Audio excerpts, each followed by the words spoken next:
Hello दोस्तों, आप सभी को मैथ्स एंटरटेनमेंट चैनल पे स्वागत है। जैसा कि मैंने पिछले वीडियो में क्लास 10th के एसिड बेस एंड सॉल्ट्स को बिल्कुल एकदम शानदार और मज़े तरीके से एकदम एक कॉन्सेप्ट को सीख लिया था।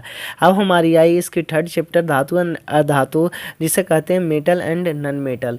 इसमें भी मैं पहले ही बता दे रहा बाबू, आज के बाद तुम्हें कभी भी इस चैप्टर में डाउट नहीं है रहने दूंगा। एक कॉन्सेप्ट को इतने अच्छे से डिज़ाइन किया हूँ, जैसा कि आप लोग को दिखा देता हूँ। देखिए, हर एक पेज को इतने अच्छे से डिज़ाइन किया गया है कि मत कहिए।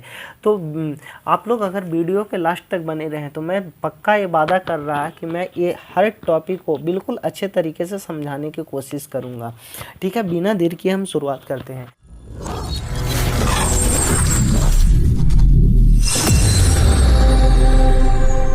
देखो बाबू, जितने जो प्रॉपर्टीज होती है ना, प्रॉपर्टीज के बेस पे जो एलिमेंट होते हैं उसे कितने भागों में बांटते हैं? दो भागों में। एक मेटल होता है, एक नॉन मेटल। ऊपर ही बताया मेरे भाई, मेटल यानी धातु, नॉन मेटल जिसे क्या कहते हैं? अधातु कहते हैं। यानी जो एलिमेंट होता है, यानी जो भी यौगिक होता है, उसको प्रॉपर्टीज के बेस पे दो भाग में रखते हैं, एक मेटल एंड एक नॉन मेटल। देखो, सबसे पहले इसमें कुछ टर्म हर जगह यूज होगा। पहले उस टर्म को खत्म कर लेते हैं कि आखिर ये टर्म होगा क्या। जहाँ जहाँ मैं लेवल आएगा, जहाँ जहाँ मैं लेवल आएगा, जिसे कहेंगे आघात वर्ध। मैं लेवल जहाँ जहाँ आएगा वहाँ कहेंगे आघात वर्ध। आखिर ये होगा क्या मैं लेवल?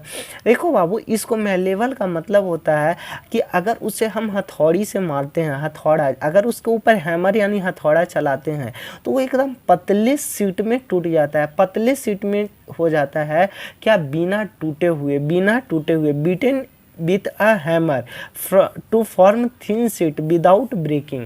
यानी एकदम बिल्कुल जो होता है ना पतले शीट, जैसे एल्युमिनियम का चादर देखा है ना, कितना पतला होता है।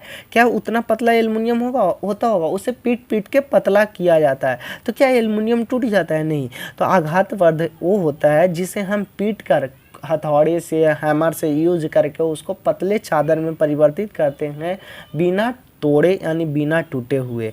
देखो, डक्टाइल जहाँ पे आएगा, जिसका मतलब होता है तन मतलब खींचना, तन मतलब खींचना, यानी इसको स्ट्रेच करेंगे, यानी ड्रॉन करेंगे। किस में? एकदम पतली तार में। जैसे घरों में जो वायर यूज होता होगा उसमें देखा होगा कितने बारीक तार रहता है। जितना बारीक तार देखा होगा, जैसे उसमें अंदर जो लगा रहता है उसके अंदर कितना बारीक पतला पतला तार होता है। यानी डक्टाइल तन का मतलब होता है उसे खींचकर एक लंबी तार में क्या करना? परिवर्तन करना। खींचकर एक लंबी तार में क्या करना? परिवर्तन करना। वही डक्टाइल यानी तन कहलाएगा। ब्रिटल यानी जिसे भंगुर कहते हैं। देखो, इसका मतलब क्या होता है? इसको जब हम हैमर का यूज करेंगे ना किसी के ऊपर, तो वो टूट जाएगा। क्या करेगा? टूट जाएगा छोटे छोटे टुकड़ों में। उसी को ब्रिटल यानी भंगुर कहते हैं। यानी breaks into pieces on hammering या स्ट्रेचिंग। यानी उस पे हैमर का जब प्रयोग करेंगे या उसे जब खींचेंगे, जब स्ट्रेच करेंगे, तो वो क्या हो जाएगा? टूट जाएगा एकदम छोटे छोटे टुकड़ों में, यानी ब्रेक्स इनटू पीस। उसी को क्या कहेंगे? भंगुर कहेंगे। यानी मैलेबल, जिसको पीटने पे पतले चादर में परिवर्तित किया जा सकता है बिना तोड़े हुए। डक्टाइल यानी तन, जिसको खींचकर एक लंबी तार में चेंज किया जा सकता है। ब्रिटल यानी भंगुर, जब हम उसे मतलब अगर हम उस पर हथौड़ा चलाते हैं या खींचते हैं तो क्या होता है बाबू? टूट जाता है छोटे छोटे टुकड़ों में। अगला हमारा टॉपिक आया मेटल यानी धातु। देखो, मेटल क्या होता है? ये वैसे एलिमेंट होते हैं, वैसे यौगिक होते हैं जो हीट और इलेक्ट्रिसिटी को क्या करता है? कंडक्ट करता है। यानी धातु वो होती है जिसमें विद्युत और ऊष्मा का क्या होता है? चालन होता है। विद्युत और ऊष्मा का क्या होता है? चालन होता है। और ये क्या होता है? मैलेबल होता है। अभी मैंने बताया मैलेबल क्या होगा। और क्या होता है? डक्टाइल होता है। डक्टाइल यानी तन। यानी धातु वो होते हैं जो विद्युत और ऊष्मा का चालन करता है, आघात वर्धनीय होता है, और क्या होता है? तन होता है। अभी चिंता मत करना, इतना ही प्रॉपर्टी है। इतने प्रॉपर्टी बता दूंगा ना कि तुम किसी को बताने लायक हो जाओगे। जैसे अभी तो बस क्या टेलर जो होता है ना मूवी का, उस तरह से भी यहाँ हल्के हल्के पॉइंट को बता रहा, ताकि आगे जब टॉपिक आएगा तो तुम्हें समझने में मज़ा आएगा। तो देखो, सबसे पहले जैसे यहाँ पे कुछ मेटल को लिखे हैं। Fe यानी लोहा, Al यानी एल्युमिनियम, Cu मतलब कॉपर, Ag मतलब चांदी, Au मतलब सोना यानी जिसे गोल्ड कहते हैं, Pt मतलब प्लेटिनियम, Zn मतलब जिंक, Na मतलब सोडियम, Mg मतलब मैग्नीशियम, Ca मतलब कैल्शियम, और Sb मतलब होता है टीन, क्या टीन, Sb मतलब टीन। यहाँ तक डाउट क्लियर है मेरे भाई? आगे चलते हैं। देखो जो भी मेटल होगा ना, मेटल्स होगा जो इलेक्ट्रोपॉजिटिव एलिमेंट्स होगा, यानी धातु होगा जो इलेक्ट्रोपॉजिटिव, यानी वो पॉजिटिव एलिमेंट्स होगा, इलेक्ट्रोपॉजिटिव अर्थात पॉजिटिव आयंस उसके पास होगा, पॉजिटिव आयंस। और पॉजिटिव आयंस कब बनता है, यानी धनात्मक आयन कब बनता है बाबू? जब धनात्मक तभी न होगा जब उसके पास ज़्यादा होगा तो वो किसी को क्या करेगा, त्याग करेगा, यानी वो इलेक्ट्रॉन को क्या करता है, लूज करता है। जो भी मेटल होगा वो इलेक्ट्रॉन को त्याग करता है, इलेक्ट्रॉन को त्याग करके धनात्मक आयन बना लेता है। क्या बना लेता है? धनात्मक आयन, यानी पॉजिटिव आयन बना लेता है। जैसे दिखाई दे रहा होगा Na+, Na यानी सोडियम अभी बताया, Al मतलब एल्युमिनियम, Cu मतलब कॉपर, सबके ऊपर दिखाई दे रहा हो प्लस, यानी +1 मतलब एक इलेक्ट्रॉन को त्याग कर रहा है, +3 मतलब कितने इलेक्ट्रॉन को त्याग कर रहा है, 3 इलेक्ट्रॉन को, +2 मतलब कितने इलेक्ट्रॉन को त्याग कर रहा है, 2 इलेक्ट्रॉन को त्याग कर रहा है। देखो बाबू जो हमारा पृथ्वी है ना, पृथ्वी के जो पृष्ठ है, यानी जो भी क्रस्ट, यानी पृथ्वी के अंदर जो भी क्रस्ट है उसके अंदर जो सबसे ज़्यादा जो भी मेटल पाया जाता है उसमें सबसे ज़्यादा एल्युमिनियम है जो 7%, फिर लोहा है 4%, फिर कैल्शियम है, फिर सोडियम है, फिर पोटासियम है, फिर मैग्नीशियम है, यानी सबसे ज़्यादा क्या है, एल्युमिनियम पाया जाता है। अगला है नॉन मेटल, जिसे कहते अधातु। देखो उसका जस्ट मेटल था धातु, नॉन मेटल यानी अधातु, उसका जस्ट उल्टा, यानी ये विद्युत और उष्मा का इसमें चालन नहीं होगा, not conduct heat and electricity, इसमें विद्युत और उष्मा का चालन नहीं होगा। नाइदर मैलेबल, नहीं यह घातवर्ध होगा और नहीं क्या होगा, डक्टाइल होगा, यानी नहीं तन होगा। यानी अधातु वो होते हैं जो विद्युत और उष्मा का चालन जिसमें नहीं होता है और नहीं आघातवर्ध होता है और नहीं तन्य होता है।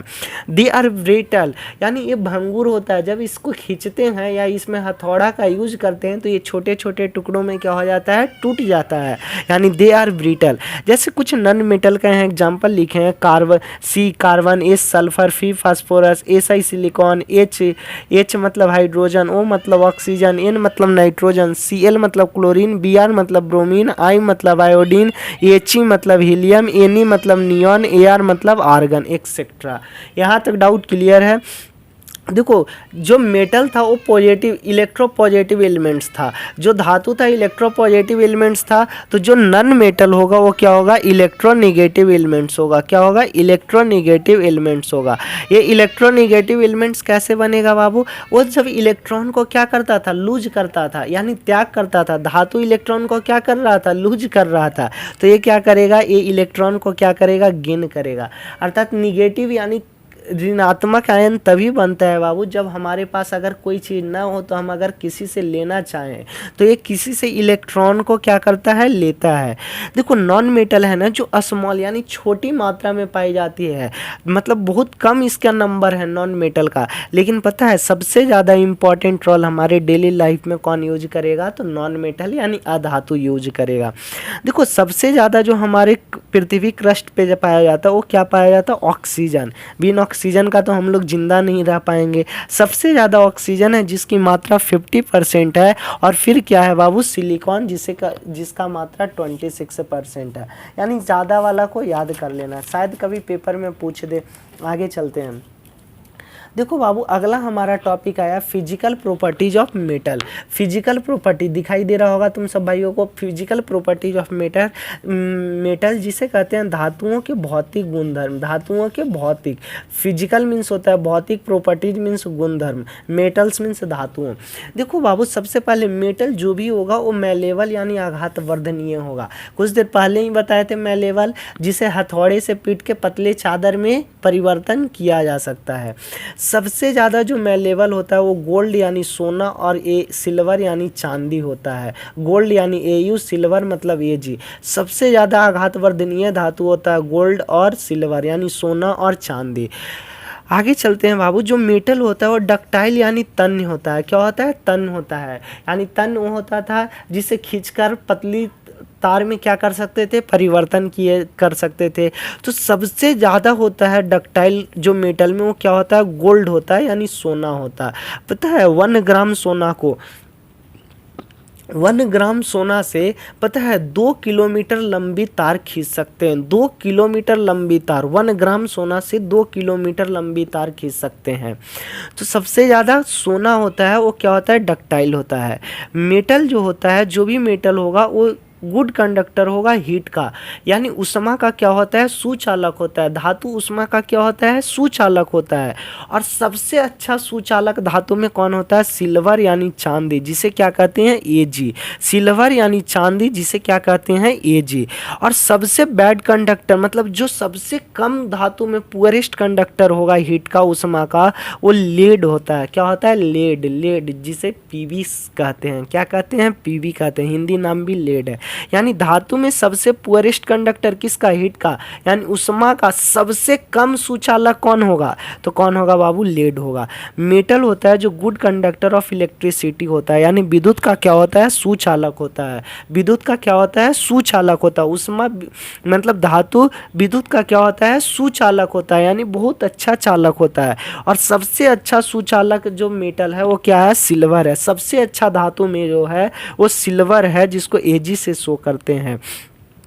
देखो बाबू, जो हम घरों में जो वायर यूज करते हैं, जो बिजली को इधर से उधर ले जाने में, उसमें पता है क्या मिला रहता है, कॉपर और एल्युमिनियम। क्या रहता है, कॉपर और एल्युमिनियम। और कॉपर और एल्युमिनियम जो इलेक्ट्रिक वायर जो भी होता है उसमें किसका, चाहे तो कॉपर का होगा या एल्युमिनियम का होगा। और इसका यूज क्यों करते हैं, क्योंकि ये गुड कंडक्टर ऑफ इलेक्ट्रिसिटी होता है। यानी विद्युत का क्या होता है, सुचालक होता है, अच्छा चालक होता है। यहाँ तक डाउट क्लियर है मेरे भाई। तो देखो बाबू, जो भी मेटल होगा वो लस्ट्रस होगा, यानी मेटल में चमकीला, एक चमक उसमें पाई जाएगी। मेटल होगा जो चमकीला होगा, या क्या होगा, शाइनी होगा। क्या होगा, शाइनी होगा। और क्या होगा, कैन बी पॉलिश्ड, यानी उसके ऊपर पॉलिश भी किया होगा। देखो मेटल आर जनरली हार्ड। जो धातु होते हैं वो सामान्यतः कैसी अवस्था में पाए जाते हैं, कठोर अवस्था में पाए जाते हैं। लेकिन दो ऐसी धातु है जो कठोर नहीं होते हैं। वो कौन कौन है बाबू, एक सोडियम है, एक क्या है, पोटेशियम है। ये सॉफ्ट यानी मुलायम धातु होती है और इसे चाकू से यानी नाइफ से हम काट भी सकते हैं। सोडियम और पोटेशियम को चाकू से काट सकते हैं। क्यों, क्योंकि ये एक सॉफ्ट मेटल है, मुलायम धातु होता है। बाकी जितने जो धातु हैं वो क्या होते हैं, हार्ड होते हैं। जनरली क्या होता है, हार्ड होता है। मेटल आर स्ट्रांग, जो भी मेटल होगा वो स्ट्रांग यानी मजबूत होगा। लेकिन कौन मजबूत नहीं होगा, मेटल होते हुए भी तो एक सोडियम है और एक पोटेशियम है जो कि क्या होता है, स्ट्रांग नहीं होता। देखो जितने जो मेटल्स होंगे ना वो सॉलिड यानी ठोस अवस्था में पाया जाता है। कहाँ, कमरे के तापमान पे, यानी रूम टेम्परेचर पे जितने जो मेटल्स होंगे, धातु होंगे, वो सॉलिड यानी ठोस होगा। लेकिन ओनली एक ही मेटल है यानी धातु है जो कमरे के तापमान पे भी यानी रूम टेम्परेचर पे भी किस में होता है, लिक्विड में। वो कौन है बाबू, मरकरी। कौन है, मरकरी, यानी जिसे पारा हिंदी में कहते हैं, पारा। मरकरी जिसे कहते हैं पारा, जिसको सिंबल होता है Hg। मरकरी, पारा यानी Hg। यानी जितने धातु होगा वो कमरे के तापमान पे ठोस अवस्था में पाया जाता है। लेकिन ओनली एक धातु है, देखो यही सबसे क्वेश्चन तुम्हारे पेपर में बनता है।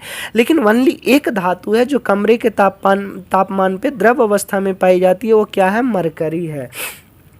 देखो जितने जो मेटल्स होंगे ना उसका हाई मेल्टिंग पॉइंट और बॉइलिंग पॉइंट होगा। यानी मेल्टिंग पॉइंट जिसे कहते हैं गलनांक बिंदु और एक बॉइलिंग पॉइंट जिसे कहते हैं क्वथनांक बिंदु। यानी धातु का जो मेल्टिंग और बॉइलिंग पॉइंट होता है, गलनांक और क्वथनांक बिंदु, वो उच्च होता है। क्या होता है, उच्च होता है। लेकिन किसका उच्च नहीं होगा, जो सबसे सॉफ्ट था, मुलायम था, सोडियम और पोटेशियम। तो सोडियम और पोटेशियम जो धातु होता है उसका लो मेल्टिंग पॉइंट और बॉइलिंग पॉइंट होता है। एमपी मतलब मध्य प्रदेश नहीं, एमपी मतलब क्या है, एमपी मतलब मेल्टिंग पॉइंट, बीपी मतलब वो बीपी नहीं, बीपी मतलब बॉइलिंग पॉइंट। देखो सबसे ज़्यादा आयरन का हाई मेल्टिंग पॉइंट होता है। सबसे ज़्यादा आयरन यानी जो लोहा है उसका मेल्टिंग पॉइंट क्या होगा, हाई होगा। यानी उसको पिघलाएंगे लोहे को, पता है कितने डिग्री सेल्सियस पे लोहा पिघलना स्टार्ट करता है, 1500 1535 डिग्री सेल्सियस पे, 1535 डिग्री सेल्सियस पे।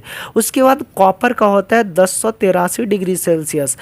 मेटल जितने होंगे, जितने जो धातु होगा उसका घनत्व क्या होगा, उच्च होगा, यानी डेंसिटी क्या होगा, हाई होगा। डेंसिटी क्या होगा, हाई होगा। तो किसका डेंसिटी कम होगा मेटल होते हुए भी? सोडियम और पोटेशियम दो ऐसे हैं जिसका डेंसिटी भी क्या होता है, कम होता है। सबसे ज़्यादा डेंसिटी लोहा का होता है, सबसे ज़्यादा घनत्व किसका होता है, लोहा का होता है। वो 7.8 ग्राम पर सेंटीमीटर क्यूब होती है, 7.8 ग्राम पर सेंटीमीटर क्यूब होता है। और सबसे कम मतलब फिर सोडियम का, फिर पोटेशियम का। सबसे कम देखो पोटेशियम का है, सोडियम का होता है 0.97 ग्राम पर सेंटीमीटर क्यूब, और पोटेशियम का है 0.86 ग्राम सेंटीमीटर पर cube.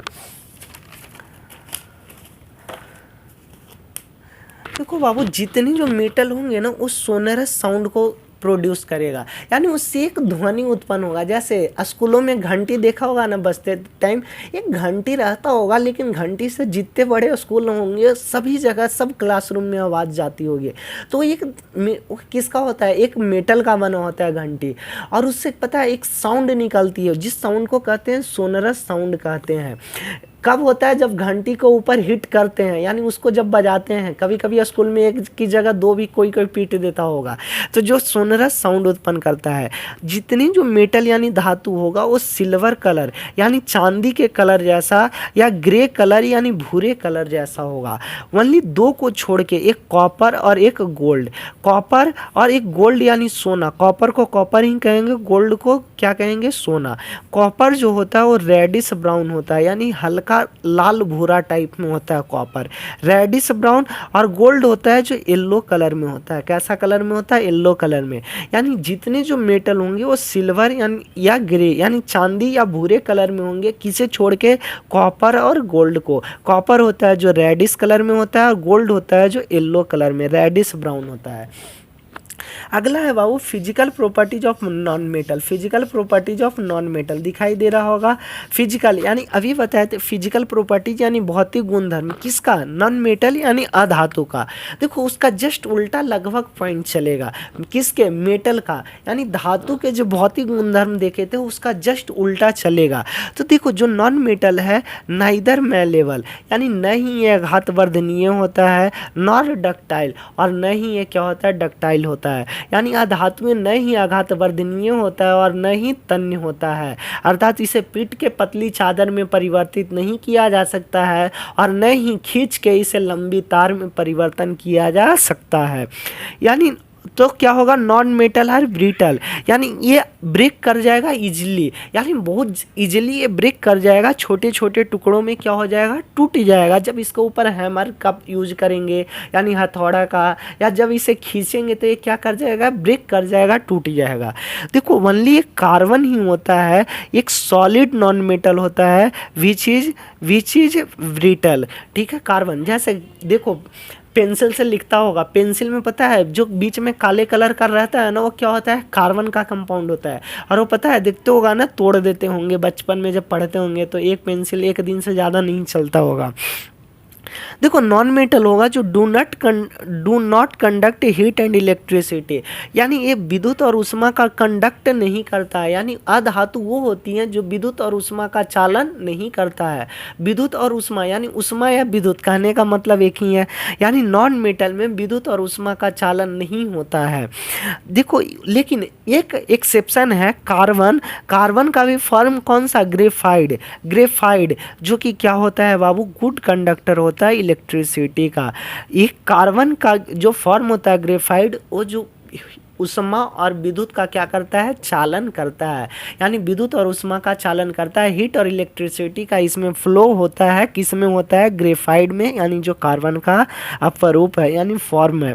Non metal are not lustrous, यानी इसमें कोई चमकीला नहीं होता है, कोई चमकीला नहीं होता है। दे आर डल, मतलब एकदम डल होता है, डल जैसे मतलब देखते हैं ना डल, यानी उसमें कोई चमक जैसा नहीं पाया जाता है।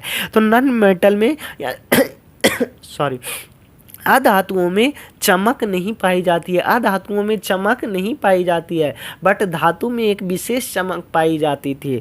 देखो बाबू, लेकिन इसका भी एक एक्सेप्शन होगा। देखो आयोडीन जो हम डेली लाइफ में घरों में यूज करते हैं, उसमें नॉन मेटल तो आयोडीन है, लेकिन उसमें कुछ ना कुछ क्या होती है, चमक होती है। आयोडीन जो हम खाने में नमक के रूप में यूज करते हैं, जो कि पिछले चैप्टर में बहुत अच्छे से पढ़े थे। देखो नॉन मेटल होता है जो जनरली क्या होता है, सॉफ्ट होता है, यानी मुलायम होता है। यानी अधातु क्या होती है, सामान्यतः मुलायम होती है, बट धातु क्या होती थी, कठोर होती थी। जनरली क्या होता था, हार्ड होता था, लेकिन अधातु क्या होता है, सॉफ्ट होता है। लेकिन इसमें भी एक्सेप्शन है। एक कार्बन का फॉर्म है डायमंड, जिसे हीरा कहते हैं, और हीरा सबसे ज़्यादा कठोर है, सबसे ज़्यादा कठोर, यानी हीरा इज वेरी हार्ड।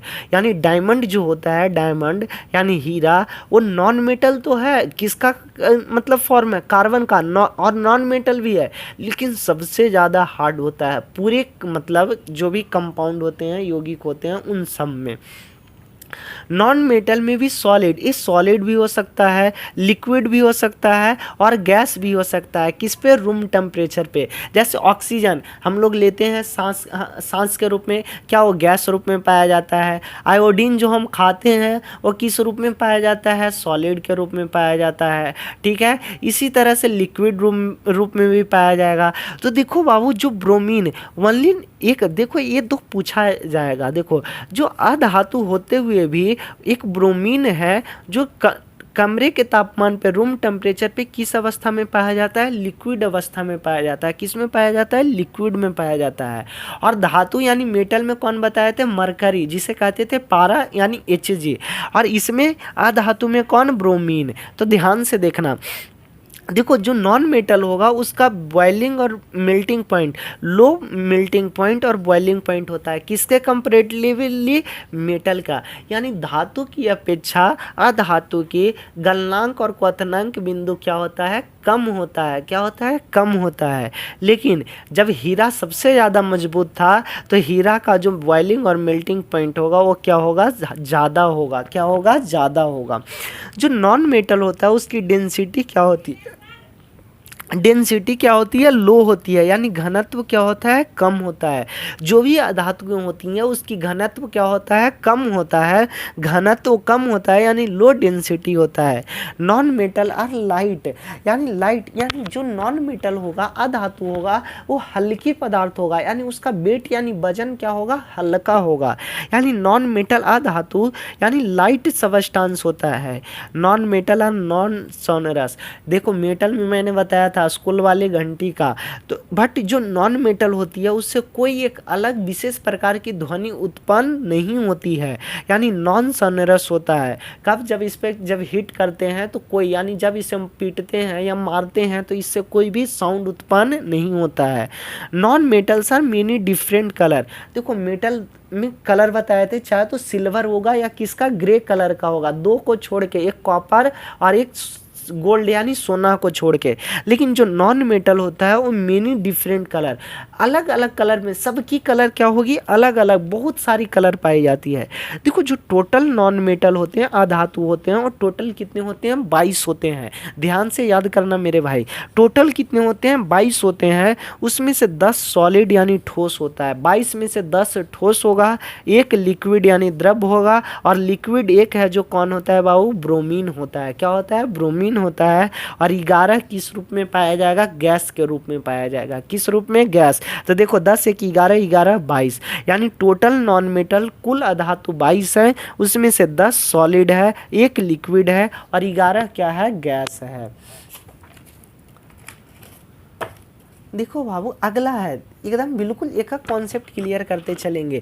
धातुओं के रासायनिक गुणधर्म क्या है, धातुओं के रासायनिक, अब रासायनिक है तो केमिकल प्रॉपर्टीज ऑफ मेटल, क्या है, केमिकल प्रॉपर्टीज ऑफ मेटल। देखो केमिकल प्रॉपर्टीज यानी धातु का केमिकल, यानी कोई भी केमिकल, केमिकल मतलब क्या होता है, कुछ ना कुछ रिएक्शन हो रहा होगा। रासायनिक मतलब कुछ ना कुछ क्या हो रहा होगा, रसायन अभिक्रिया हो रहा होगा। तो देखो जो भी धातु होता है वो ऑक्सीजन से रिएक्ट करके मेटल ऑक्साइड यानी यानी धातु ऑक्साइड बना लेता है। धातु ऑक्सीजन से अभिक्रिया करके धातु ऑक्साइड बनाता है और ये कैसा होता है, बेसिक नेचर का होता है। बेस यानी क्षार का नेचर का होगा, क्षार के नेचर का। देखो धातु सोडियम यहाँ Na है और ये ऑक्सीजन से O2 से रिएक्ट कर रहा है तो क्या बना रहा है, मेटल ऑक्साइड यानी सोडियम ऑक्साइड। Na वो मतलब धातु ऑक्साइड यानी सोडियम ऑक्साइड। यानी जितने जो धातु होंगे वो ऑक्सीजन से रिएक्ट करके धातु ऑक्साइड बनाएगा, यानी मेटल ऑक्सीजन से रिएक्ट करके मेटल ऑक्साइड बनाता है। देखो बाबू ये आता है, एक पोटासियम, एक सोडियम और एक लिथियम। ये तीन ऐसे धातु हैं ना जिसे पता है केरोसिन तेल में डुबा कर रखा जाता है। क्यों? क्योंकि जैसे ही इसे बाहर रखेंगे तो पता है वो ऑक्सीजन से संपर्क कर लेगा और ऑक्सीजन से रिएक्शन करके पता है ऑक्सीजन से रिएक्ट कर लेगा और ऑक्सीजन से रिएक्ट करने के बाद उसमें क्या पकड़ लेगा, आग पकड़ लेगा। क्यों ऐसा होता है? क्योंकि जो सोडियम होता है, पोटासियम होता है और लिथियम होता है, ये बहुत ज़्यादा अभिक्रियाशील तत्व होता है, यानी सो रिएक्टिव एलिमेंट होता है, जिस कारण से जैसे ही इसे ऑक्सीजन के संपर्क में लाते हैं तो पता है ये आग पकड़ लेता है, ऑक्सीजन से रिएक्ट करके आग पकड़ लेता है, जिस कारण से इसे केरोसिन तेल में डुबाकर क्या रखा जाता है ताकि ये ऑक्सीजन केरोसिन तेल के अंदर जब रखेंगे तो ऑक्सीजन से संपर्क नहीं करेगा और ये रिएक्ट नहीं करेगा, जिस कारण से इसमें आग नहीं पकड़ेगा। देखा होगा जादूगर पता है पानी में आग लगा देता है, वो पता है क्या करता है उस टाइम, पता है सोडियम को रखे रहता है अपने पास और सोडियम को जैसे निकाल के डालता है तो हवा से तुरंत कांटेक्ट में आ जाता है और वो आग पकड़ लेता है और कहता है वाटर में क्या पकड़ लिया, आग, क्योंकि सोडियम ऊपर पानी के ऊपर रह जाता है और आग धर लेता है। तो ये सब थोड़ी बहुत देखने की कोशिश करना है। देखो कॉपर ऑक्सीजन से रिएक्ट कर रहा है तो क्या बना रहा है, कॉपर ऑक्साइड। क्या बना रहा है, कॉपर ऑक्साइड। देखो जितने जो मेटल ऑक्साइड होंगे वो वाटर में इनसॉल्युबल होगा, यानी जितने जो मेटल ऑक्साइड धातु का ऑक्साइड बनेगा वो जल में अविलेय होगा, यानी जल में नहीं घुलेगा। इनसॉल्युबल मतलब घुलेगा नहीं। बट कुछ मेटल ऑक्साइड होगा जो डिजॉल्व इन वाटर, यानी कुछ मेटल ऑक्साइड जल में क्या हो जाएगा, घुल जाएगा और घुल के क्या बनाएगा, अल्कली बनाएगा। अल्कली मतलब क्षार बनाएगा। बात समझ में आया? कुछ मेटल ऑक्साइड जल में नहीं घुलेगा, लेकिन कुछ मेटल ऑक्साइड जल में घुलकर अल्कली यानी क्षार बनाता है। देखो जो धातु होगा वो जल से अभिक्रिया कर लेता है, धातु जल से अभिक्रिया करके मेटल हाइड्रोक्साइड बनाता है, यानी धातु हाइड्रोक्साइड बनाता है। धातु जल से अभिक्रिया करके धातु हाइड्रोक्साइड बनाता है और साथ में हाइड्रोजन गैस प्रोड्यूस करता है। यानी जितने जो मेटल है वो जल से अभिक्रिया करके धातु हाइड्रोक्साइड बनाएगा और क्या बनाएगा बाबू, हाइड्रोजन गैस बनाएगा। जैसे Mg क्या है, मैग्नीशियम एक धातु है, जल से रिएक्शन कर रहा है यानी वाटर से रिएक्ट कर रहा है, तो पहले हाइड्रोजन गैस को अलग कर लो, हाइड्रोजन गैस को H2 को अलग कर लो, तो Mg बचा और यहाँ से क्या बचा बाबू, O बचा। क्या बचा, O बचा और एक हाइड्रोजन यानी MgOH का होल ट्वाइस, जिसे कहते हैं मैग्नीशियम हाइड्रोक्साइड। मेटल हाइड्रोक्साइड यानी ये मैग्नीशियम हाइड्रोक्साइड बनाया। अगर कोई मेटल है जो स्टीम यानी वाष्प से रिएक्शन करता है तो ओनली धातु ऑक्साइड बनाता है। क्या बनाता है, धातु ऑक्साइड बनाता है और साथ में हाइड्रोजन गैस प्रोड्यूस करेगा। जैसे जिंक ही है, देखो मेटल जिंक यानी जिंक है, जल से रिएक्ट कर रहा है, लेकिन ये जल नहीं वाष्प है। वाष्प जल का मतलब जो भी वाष्प होता है ना, जैसे पानी को गर्म करते हैं तो ऊपर में क्या जमता है, वाष्प, तो उससे रिएक्ट कर रहा है, तो जिंक ऑक्साइड बना रहा है और साथ में क्या बन रहा है बाबू, हाइड्रोजन गैस बन रहा है। यहाँ तक डाउट क्लियर है? देखो बाबू अगला है, जैसे यहाँ पे लिखा गया है मैग्नीशियम Mg प्लस का H2O, देखो मैग्नीशियम है लेकिन ये किससे रिएक्ट कर रहा है, स्टीम यानी वाष्प से, जिस कारण से मैग्नीशियम ऑक्साइड बना रहा है और वाटर मतलब हाइड्रोजन गैस का निर्माण कर रहा है। देखो कुछ ऐसे जो मेटल होते हैं जो वाटर से रिएक्ट नहीं करते हैं, कुछ धातु है जो जल से अभिक्रिया नहीं करता है। वो कौन कौन सी धातु है बाबू, लेड है, कॉपर है, सिल्वर यानी चांदी है और सोना है, जो किससे न ही वाटर यानी जल से अभिक्रिया करेगा, न ही स्टीम यानी वाष्प से अभिक्रिया करेगा। देखो मेटल होता है, जो धातु होता है वो तनु अम्ल पिछले क्लास में बहुत अच्छे से पढ़े थे। डाइल्यूट एसिड नहीं पता तो प्लीज पीछे क्लास का, पता है हर एक पीछे क्लास का पिछला एक वीडियो देखते जाओ, चैप्टर वाइज हर एक कॉन्सेप्ट को समझाते जाऊंगा। तो जो धातु है वो तनु अम्ल से अभिक्रिया करके धातु का लवण बनाता है, यानी मेटल सॉल्ट बनाता है, और प्लस में क्या बनाता है, हाइड्रोजन गैस बनाता है। यानी धातु डाइल्यूट एसिड से, मेटल डाइल्यूट एसिड से रिएक्शन करके मेटल सॉल्ट और प्लस में हाइड्रोजन गैस प्रोड्यूस करेगा। यानी धातु तनु अम्ल से अभिक्रिया करके धातु लवण और हाइड्रोजन गैस का निर्माण करता है। देखो बाबू Na क्या धातु है, सोडियम धातु है, किससे, हाइड्रोक्लोरिक अम्ल से रिएक्शन कर रहा है। तो मैंने बोला धातु लवण, यानी पहले तो हाइड्रोजन गैस बना रहा है, हाइड्रोजन गैस बाहर चला गया, धातु Na और Cl मिलके सोडियम क्लोराइड, और सोडियम क्लोराइड को क्या कहते थे कमेंट्स में ज़रूर बताओ अगर पिछला वीडियो देखे हो तो। सोडियम क्लोराइड जिसे साधारण नमक कहते थे बाबू। देखो एल्युमिनियम है जो किससे, हाइड्रोक्लोरिक एसिड से रिएक्शन कर रहा है, तो पहले क्या बनाएगा, एल्युमिनियम क्लोराइड, और क्या बना रहा है, हाइड्रोजन गैस बना रहा है। देखो कुछ जो होते हैं मेटल यानी धातु जो डाइल्यूट एसिड यानी तनु अम्ल से अभिक्रिया नहीं करेगा, वो कौन है बाबू, कॉपर है जो तनु अम्ल से अभिक्रिया नहीं करता है। और सिल्वर और गोल्ड है, यानी चांदी और सोना भी है जो भी तनु अम्ल से अभिक्रिया नहीं करता है। यानी टोटल 3 मेटल है, कॉपर सिल्वर और गोल्ड मतलब सोना। ये तनु अम्ल यानी डाइल्यूट एसिड से अभिक्रिया नहीं करता है।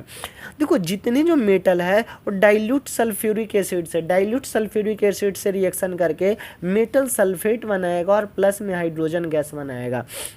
यानी धातु है जो तनु सल्फ्यूरिक अम्ल से अभिक्रिया करेगा तो धातु का सल्फेट बनाएगा और क्या बनाएगा, हाइड्रोजन गैस बनाएगा। धातु का सल्फेट और क्या बनाएगा, हाइड्रोजन गैस बनाएगा।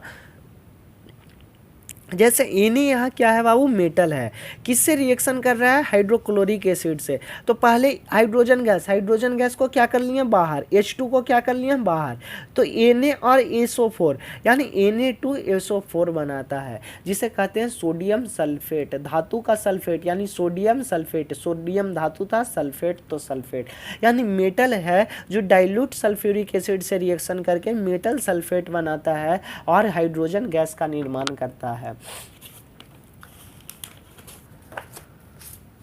देखो बाबू अगला टॉपिक है एक्वारेजिया, बहुत इंपॉर्टेंट टॉपिक है, ध्यान से देखना। एक्वारेजिया जिसे अम्लराज भी कहते हैं, क्या कहते हैं, अम्लराज कहते हैं। एक्वारेजिया जिसे अम्लराज कहते हैं, देखो ये फ्रेशली प्रिपेयर्ड मिक्सचर होता है, यानी बिल्कुल एक शुद्ध तैयार किया गया मिश्रण होता है, किसका 1 part of concentrated nitric acid, यानी 1 भाग सांद्र नाइट्रिक अम्ल का और 3 भाग सांद्र सल्फ्यूरिक अम्ल से मिलकर जो शुद्ध तैयार किया गया मिश्रण होता है उसी को क्या कहते हैं, अम्लराज, यानी एक्वारेजिया कहते हैं। देखो 1 पार्ट किसका, नाइट्रिक एसिड का, और 3 पार्ट किसका, हाइड्रोक्लोरिक एसिड का, यानी जो 1 भाग कैसे लिखेंगे, 1 भाग सांद्र नाइट्रिक अम्ल और 3 भाग सांद्र सल्फ्यूरिक अम्ल, 1 भाग सांद्र नाइट्रिक अम्ल और 3 भाग 3 भाग सांद्र हाइड्रोक्लोरिक अम्ल से मिलकर जो शुद्ध तैयार किया गया मिश्रण होता है उसी को एक्वारेजिया या अम्लराज कहते हैं। यानी इसमें देखो नाइट्रिक एसिड यहाँ पे दिया गया, नाइट्रिक एसिड और हाइड्रोक्लोरिक एसिड का जो रेशियो है वो किस रेशियो में है, 1:3 में। किस रेशियो में है, 1:3 में। यानी हाइड्रोक्लोरिक अम्ल इसमें 3 होगा और नाइट्रिक अम्ल HNO3 क्या होगा, 1 होगा। HNO3 जिसे नाइट्रिक अम्ल कहते थे 1 होगा और हाइड्रोक्लोरिक अम्ल HCl क्या होगा, 3 होगा। पता है ये बहुत ज़्यादा कोरेजिव नेचर का होता है। जो अम्लराज होता है, एक्वारेजिया होता है, बहुत ज़्यादा कोरेजिव, यानी बहुत जल्दी ये किसी भी चीज़ को क्या कर देगा, गला देगा। ये डिजॉल्व ऑल मेटल, इसमें पता है एक्वारेजिया में तुम खुद सोचो, इसमें सभी धातु क्या हो जाता है, डिजॉल्व हो जाता है, यानी घुल जाता है। अगर लोहा को भी डालेंगे ना एक्वारेजिया में तो भी क्या करेगा, डिजॉल्व कर लेगा। लेकिन पता है इवन गोल्ड एंड प्लेटिनम धातु कैन डिजॉल्व इवन, ये सोना को भी और प्लेटिनम धातु को भी क्या कर लेता है, डिजॉल्व कर लेता है, यानी घोल देता है। यानी एक्वारेजिया समझ में आ गया बाबू। देखो इसमें कुछ नहीं, नाइट्रिक अम्ल और किसका, हाइड्रोक्लोरिक अम्ल का मिश्रण होता है, जिसमें नाइट्रिक अम्ल 1 भाग होगा तो हाइड्रोक्लोरिक अम्ल कितने भाग होगा, 3 भाग होगा। हाइड्रोक्लोरिक भाग कितने भाग होगा, 3 भाग होगा। देखो रिएक्टिविटी, देखो बाबू अब हमें रिएक्टिविटी सीरीज पढ़ना है मेटल का, यानी धातु का अभिक्रियाशील श्रेणी। अब कौन धातु ज़्यादा अभिक्रियाशील होगा, कौन कम होगा, इसके बारे में हमें पढ़ना जरूरी है। तो देखो इसको पता है सबसे ज़्यादा जो रिएक्टिव मेटल होता है वो क्या होता है, पोटेशियम होता है, फिर क्या होता है, सोडियम होता है, फिर कैल्शियम होता है, फिर मैग्नीशियम होता है, फिर एल्युमिनियम होता है, फिर जिंक होता है, फिर आयरन होता है यानी लोहा होता है, फिर टीन होता है, फिर लेड होता है, और फिर एक धातु यहाँ हाइड्रोजन है। ठीक है, हाइड्रोजन भी क्या है, अभिक्रियाशील श्रेणी के अंतर्गत आता है। यानी देखो ऊपर सब मोर रिएक्टिव मेटल से डिक्रीजिंग ऑर्डर है, यानी सबसे ज्यादा अभिक्रियाशील। अगर तुम्हें दो कोई पूछ दे, मान ली एक मैग्नीशियम पूछ दे और एक क्या पूछ दे, जिंक पूछ दे, तो जो ऊपर है वो ज्यादा रिएक्टिव है, यानी ज्यादा वो अभिक्रियाशील है। तो मैग्नीशियम जिंक की अपेक्षा क्या है बाबू, ज्यादा रिएक्टिव है। ऐसी आयरन की अपेक्षा देखो, आयरन है, आयरन की अपेक्षा देखो यहाँ पे मैग्नीशियम क्या है, ज्यादा रिएक्टिव है। तो यहाँ पे डाउट क्लियर हो गया, जो ऊपर से ऐसे बढ़ रहा है, यानी KNaCaMgAlZnApSnPbH। देखो यहाँ से पोटासियम से जो लेड तक लिखा गया है वो पता है, these metals are more reactive than hydrogen. Hydrogen से ये सब के सब क्या है, ज्यादा है, रिएक्टिव क्या है, ज्यादा है। दीज मेटल्स यानी ये सभी धातु हाइड्रोजन से क्या है, मोर रिएक्टिव है। ऐसे हाइड्रोजन से लेस रिएक्टिव कौन होगा, सेकेंड पार्ट में देखते हैं इसका। तो देखो बाबू जो हाइड्रोजन है उससे लेस रिएक्टिव, देखो ये है copper mercury silver gold. Copper mercury यानी जिसे पारक कहते हैं, सिल्वर यानी जिसे चांदी कहते, गोल्ड मतलब जिसे क्या कहते, सोना कहते। यानी ये सबसे कम जो रिएक्टिव होता है वो Au यानी क्या है, सोना है। क्या है, सोना है। और सबसे ज्यादा रिएक्टिव कौन होता है, सोडियम होता है, पोटेशियम होता है, सॉरी कौन होता है, पोटेशियम, जिसको क्या कहते थे, के कहते थे। यानी ये सब जो मेटल है वो हाइड्रोजन से क्या है, कम रिएक्टिव है। हाइड्रोजन लेस देन, देखो यहाँ लिखा गया लेस रिएक्टिव देन हाइड्रोजन। अगला है बाबू, अगर salt solution of metal B, अगर कोई मेटल बी का साल्ट सॉल्यूशन है यानी उसका मतलब लवण घोल है और मेटल ए के साथ रिएक्ट कर रहा है, कोई एक मेटल ए है तो salt solution of metal B A बनाएगा और मेटल बी बनाएगा। अगर कुछ नहीं समझ में आया तो ये समझ लो जो ज़्यादा अभिक्रियाशील होगा वो कम अभिक्रियाशील वाले सॉल्ट को क्या कर देगा, विस्थापित कर देगा। सॉल्ट से उस धातु को क्या कर देगा, विस्थापित कर देगा। जैसे CuSO4 और प्लस का Zn, तो यहाँ SO4 से कॉपर को क्या कर देगा, विस्थापित कर देगा और क्या बना लेगा, ZnSO4। ऐसे CuSO4 प्लस का Fe यानी SO4 को कॉपर से विस्थापित कर देगा, बना लेगा FeSO4 प्लस का Cu। AgNO3 यानी Ag यानी सिल्वर नाइट्रेट, सिल्वर नाइट्रेट अगर कॉपर से रिएक्ट करता है तो नाइट्रेट को नाइट्रेट कॉपर के साथ जुड़ जाता है और सिल्वर को क्या कर देता है, विस्थापित कर देता है, यानी कॉपर नाइट्रेट बना लेता है। अगर कोई मेटल है, अगर कोई मेटल यानी धातु है जो क्लोरीन यानी क्लोरीन गैस से रिएक्शन करता है तो मेटल क्लोराइड यानी धातु क्लोराइड बनाता है। यानी धातु क्लोरीन गैस से विक्रिया करके धातु क्लोराइड बनाती है और ये जो क्लोराइड होता है वो आयोनिक होता है। यानी आयनिक वो होता है जिसमें इलेक्ट्रिसिटी को क्या करते हैं, फ्लो कराते हैं, उसके जलीय घोल में इलेक्ट्रिसिटी यानी जिसे में इलेक्ट्रोलाइसिस करते हैं। ये सब आगे पढ़ेंगे, अभी बस ये सोचो मेटल क्लोरीन से विक्रिया यानी धातु क्लोरीन से विक्रिया करके धातु क्लोराइड बनाता है और जो क्लोराइड होता है वो आयनिक होता है। जैसे Na+Cl2, Na सोडियम है यानी धातु है, क्लोरीन से रिएक्ट कर रहा है तो सोडियम धातु क्लोराइड यानी धातु यानी सोडियम क्लोराइड। ऐसी Ca कैल्शियम क्लोरीन से रिएक्शन कर रहा है तो कैल्शियम क्लोराइड। Fe यानी लोहा क्लोरीन से रिएक्ट कर रहा है तो फेरिक क्लोराइड। ऐसी अगर मेटल हाइड्रोजन से रिएक्ट करता है, जो भी मेटल यानी धातु है वो हाइड्रोजन से अगर रिएक्शन करता है तो मेटल हाइड्रेट बनाता है। यानी मेटल हाइड्रेट यानी धातु हाइड्रेट बनाता है। और ये भी हाइड्रेट कैसा होता है बाबू, आयोनिक होता है। आयनिक होता है, कैसा होता है, आयनिक होता है, यानी जो आयन में टूट जाता है प्लस माइनस। इसके बारे में आगे डिस्कस जरूर करेंगे। तो जो मेटल है वो हाइड्रोजन से रिएक्ट करके मेटल हाइड्रेट बनाता रहा है। जैसे Na यानी सोडियम, Na यानी एक मेटल यानी धातु है, हाइड्रोजन H2 देखो एक H2 है, जब बना रहा है तो मेटल हाइड्रेट यानी क्या बनाया, सोडियम H यानी हाइड्रेट, सोडियम हाइड्रेट। यहाँ तक डाउट क्लियर है। आगे चलते हैं इसका बाबू। देखो अगर अब हमारा बाबू है chemical properties of chemical properties of non metal. क्या है? Chemical properties of non metal, यानी अधातु के रासायनिक गुण। धातु के रासायनिक गुण को मैंने बिल्कुल शानदार तरीके से खत्म कर लिया। अब हमारा है अधातु का।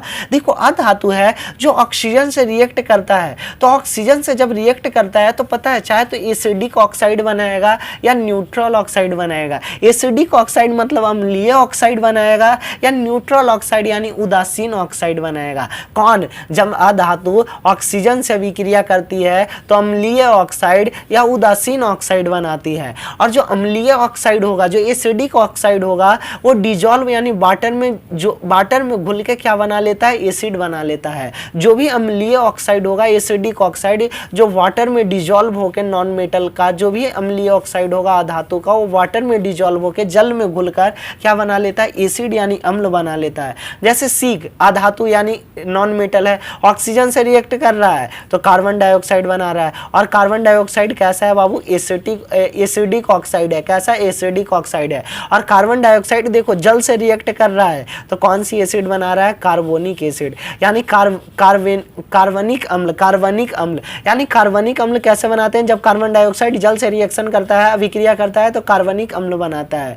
देखो जब कार्बन फिर से ऑक्सीजन से रिएक्ट कर रहा है, लेकिन इस बार क्या बना रहा है? कार्बन। CO मतलब कार्बन मोनोऑक्साइड, CO मतलब कार्बन मोनोऑक्साइड, और CO2 मतलब कार्बन डाइऑक्साइड। CO मतलब कार्बन मोनोऑक्साइड, और कार्बन मोनोऑक्साइड कैसा ऑक्साइड होता है बाबू? न्यूट्रल ऑक्साइड होता है। फिर देखो जल, हाइड्रोजन और ऑक्सीजन जब रिएक्शन कर रहा है तो किसका निर्माण कर रहा है? जल का। और एक कैसा ऑक्साइड होता है? न्यूट्रल ऑक्साइड कहते हैं।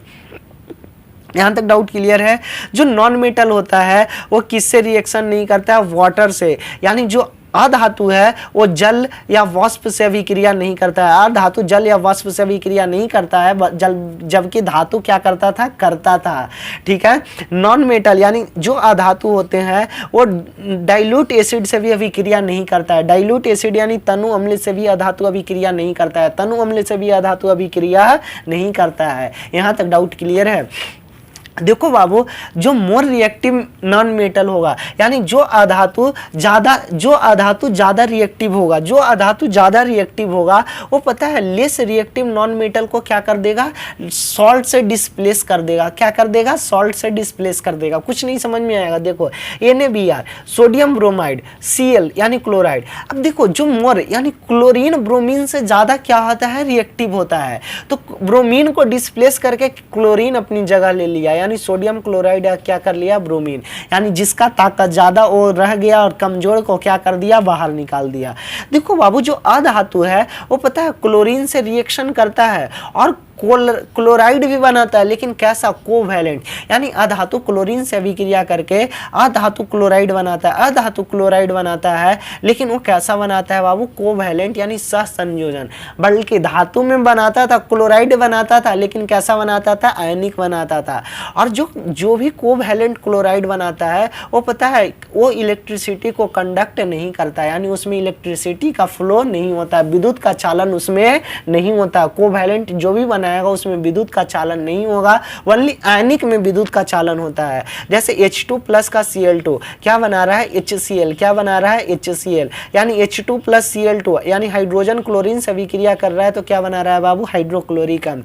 ऐसी P मतलब फास्फोरस, क्लोरीन से अभिक्रिया कर रहा है तो क्या बना रहा है? फास्फोरस ट्राइक्लोराइड, जिसका फार्मूला होता है PCl3। बाकी ये सब तुम बैलेंस करने के लिए तो फर्स्ट चैप्टर में तुम्हें एकदम बिल्कुल बादशाह बना दिया हूँ।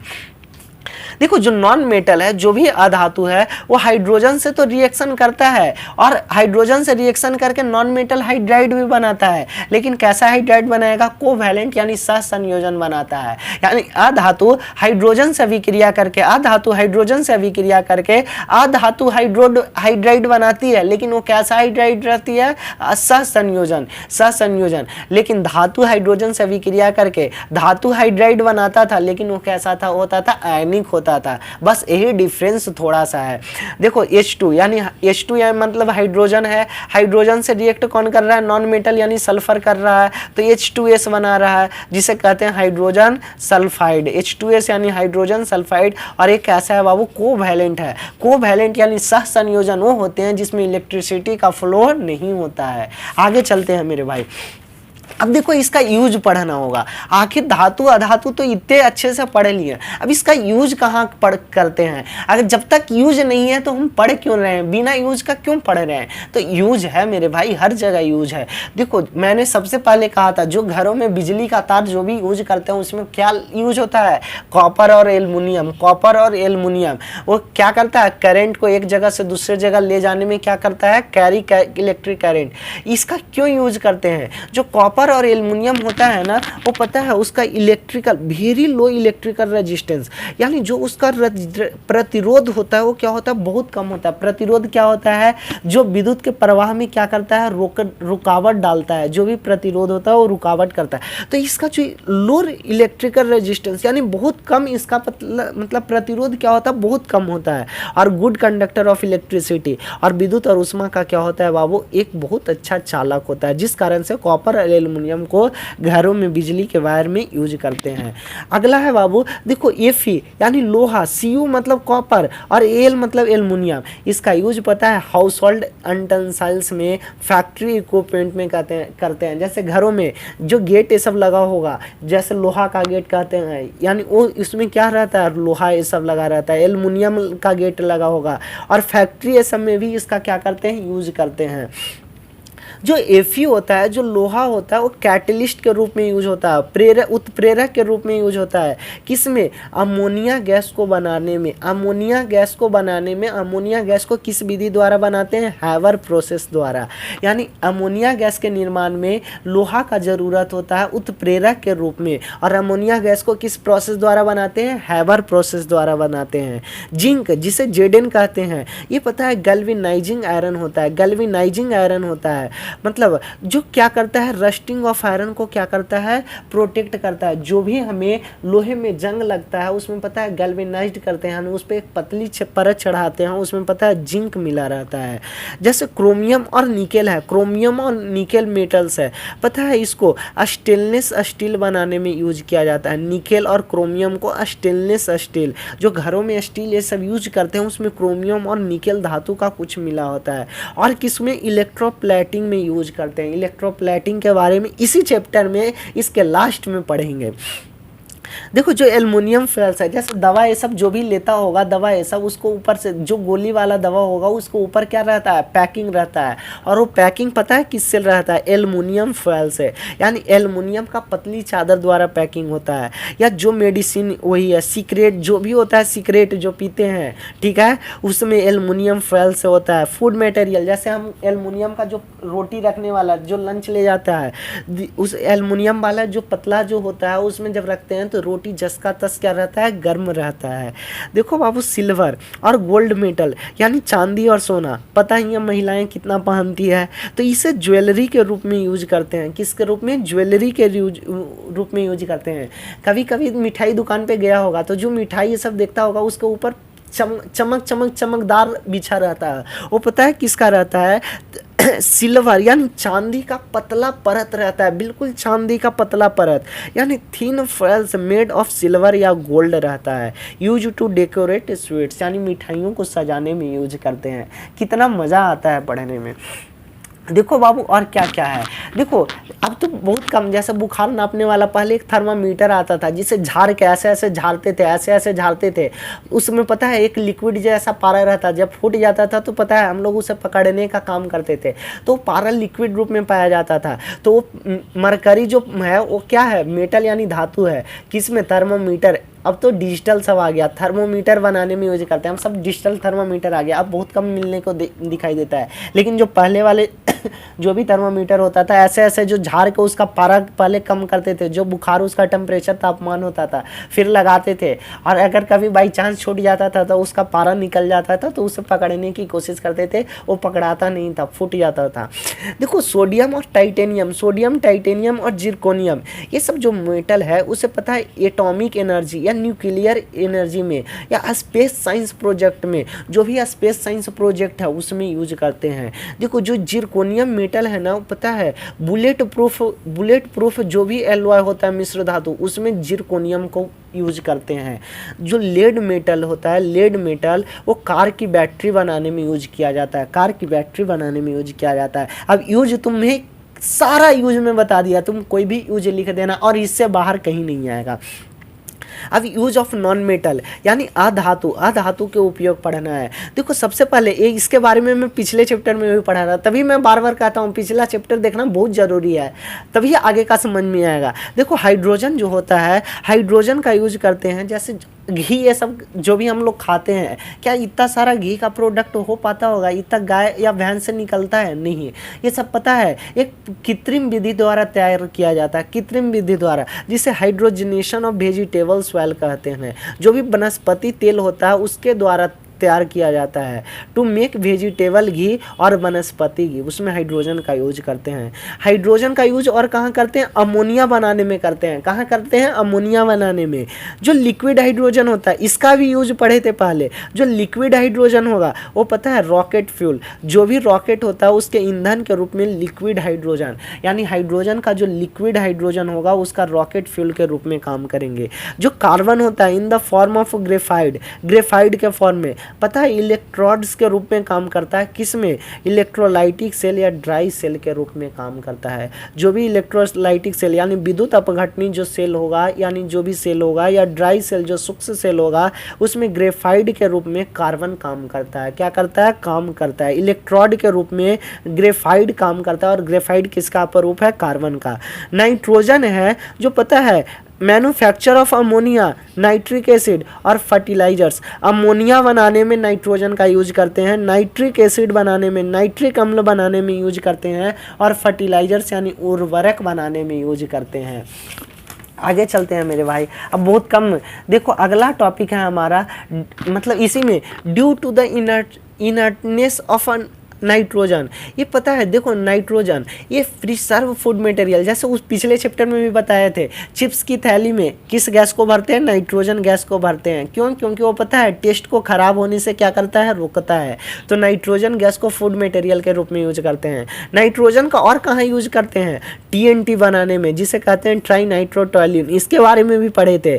फिर सल्फर जो होता है, सल्फर वो पता है सल्फ्यूरिक एसिड के निर्माण में यूज किया जाता है। सल्फ्यूरिक एसिड यानी सल्फ्यूरिक अम्ल के निर्माण में सल्फर का यूज करते हैं। और सल्फर का यूज कहाँ करेंगे? फंगीसाइड के रूप में। और गन पाउडर, जो भी धातु का मतलब गन पाउडर यानी जो बंदूक का जो पाउडर होता है गन पाउडर, उसको बनाने में मतलब सल्फर का यूज करते हैं। और वल्केनाइजेशन ऑफ रबड़ यानी रबड़ का वल्कीकरण में सल्फर का यूज करते हैं। रबड़ का जो रबड़ जो भी टायर ये सब होता है उस दिखता होगा सॉफ्ट होता है। क्या होता है? सॉफ्ट हल्का होता है। तो उसमें सल्फर धातु का के यूज करके वल्केनाइजेशन रबड़ का किया जाता है, जिस कारण से वो क्या होता है? टायर और ट्यूब क्या होती है? मुलायम होती है। देखो बाबू इससे आगे हम पढ़ेंगे इसके नेक्स्ट वीडियो में। अगला हमारा पार्ट इसका जो है उसमें से यहाँ से जो इनर्ट गैस है इसके नेक्स्ट पार्ट में कवर करेंगे। अगर यहाँ तक वीडियो अच्छा लगा हो तो प्लीज़ इसे हर एक दोस्तों तक समझाने की कोशिश करो, और चैनल को सब्सक्राइब जरूर कर लो, ताकि सबसे पहले आपके पास इसका नेक्स्ट पार्ट चला जाए। नेक्स्ट पार्ट में इसके हर एक चीज, आयनिक बॉन्ड क्या होता है, कोवैलेंट बॉन्ड क्या होता है, आयनिक बंधन सह संयोजन बंधन क्या होता है, कैसे बंधन का निर्माण होता है, फिर मिश्रण क्या होता है, आयक्स क्या होता है, कैसे उसे तैयार करते हैं, शुद्ध धातु से अशुद्ध धातु कैसे लाते हैं, गैंग क्या होता है, फिर मिश्र धातु क्या होता है, हर एक कॉन्सेप्ट को इसके आने वाले वीडियो में कवर करने वाले हैं। तो प्लीज़ चैनल को सब्सक्राइब जरूर कर लेना, और हर एक दोस्तों के पास शेयर करने की जरूर कोशिश करना, ताकि उसे भी हेल्प हो सके। मिलते हैं नेक्स्ट वीडियो में। जय हिंद मेरे प्यारे दोस्तों।